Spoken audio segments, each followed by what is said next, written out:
Yo, what's up? In this video I'm going to show you how you can use the New Zoom Pro from the Motion Essentials pack in DaVinci Resolve. So you get the New Zoom Pro both as a generator here in the generators page, where you can grab it from here and then just apply it above your clip with this, and then you'll get the zoom. Another way is you have it in the effects here, then you can just go ahead and take an adjustment clip and then you can add the New Zoom Pro to that. For me, I like to use New Zoom Pro with generators version because that's just a little bit faster. So if we take a look at the UI, we can see we have a bunch of different controls, and the first control we can see is swap start and end points, which basically does when we press this, then it just zooms out instead of in. So it basically just swap all of these settings here from start and end, and then you can choose start zoom. So if you want it to be a little bit zoomed in already, you can do that. You can change pivot of it if you want to, and if you want to enable some of our quick preset, then you can do that. Then you can easily change pivot of the video. For now I'll just leave it at the middle and make this 1. Then we can change the end control, which is basically how far it's zoomed in now. So I'll just make this 1.2, and then you can see we get this nice sub zoom. Here we can also change pivot point. We can enable pivot preset, so we can easily change pivot, and this is really useful later on when we're going to do some screen recording. It will make it a lot faster. If you want to change the pivot manually, you can of course change here, but a little bit quicker way to do it is just click here and then do choose an overlay, and then you get this really cool crosshair. But just go later on, you can see we can drag the pivot to a custom point, which is really cool. Now you also see this switch to multi button, and the switch to multi button basically is if we want to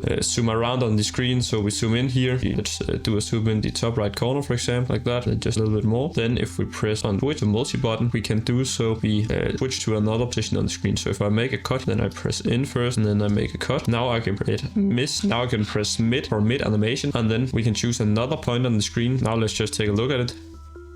And then you can see it swaps to another point, and we do that as many times as we want. So if I make another cut, then you just have to press mid once again, and then we do butt middle, for example. Then we'll zoom down to the butt middle, and then you'll just zoom in a little bit more.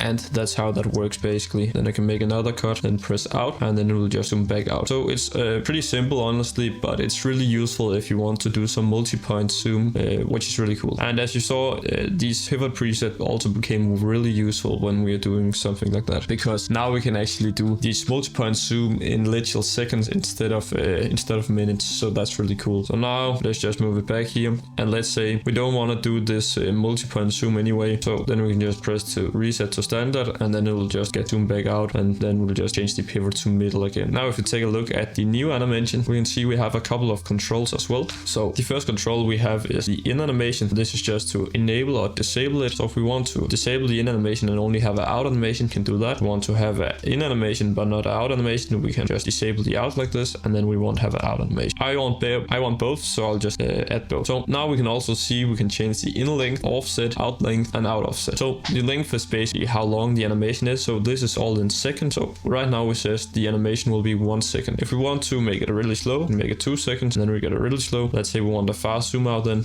we just do 0.5, and then we will get a really quick zoom out but a slow zoom in. Now let's say we for some reason want to delay the animation, then we can just delay by 1 second, for example, like that. And we want to start the out animation a little bit earlier than the end of the clip, so it's animated out a little bit before. Let's just do 0.5. Now 0.5 seconds for this clip's end, the out animation. Now I'll just reset all of this. So we can also change curve if we want to. Right now it's just set on quad and expo, but you can do whatever you like. You can also do sin cubic. That's also a really smooth animation. And if you want to, you can even do some custom animations with custom curve here. So now you can just shape it however you'd like. You can do something this here, which also gives a really clean smooth zoom. And then if we want to, we can enable some motion blur. And the really cool thing about this, if we do really insane motion blur, it's not gonna be rendering the whole clip. It's only rendering when we actually have any animation. Usually motion blur renders whenever it renders, even when there's no animation, and that's quite hard for the computer to render. So it's really cool that this plugin uses smart motion blur. For now I'll just disable it, and then we're going to be taking a look at the mid animation effect. So the mid animation effects is just some effects we can add in the peak speed of the zoom in. So if we enable blur, we will get a nice blur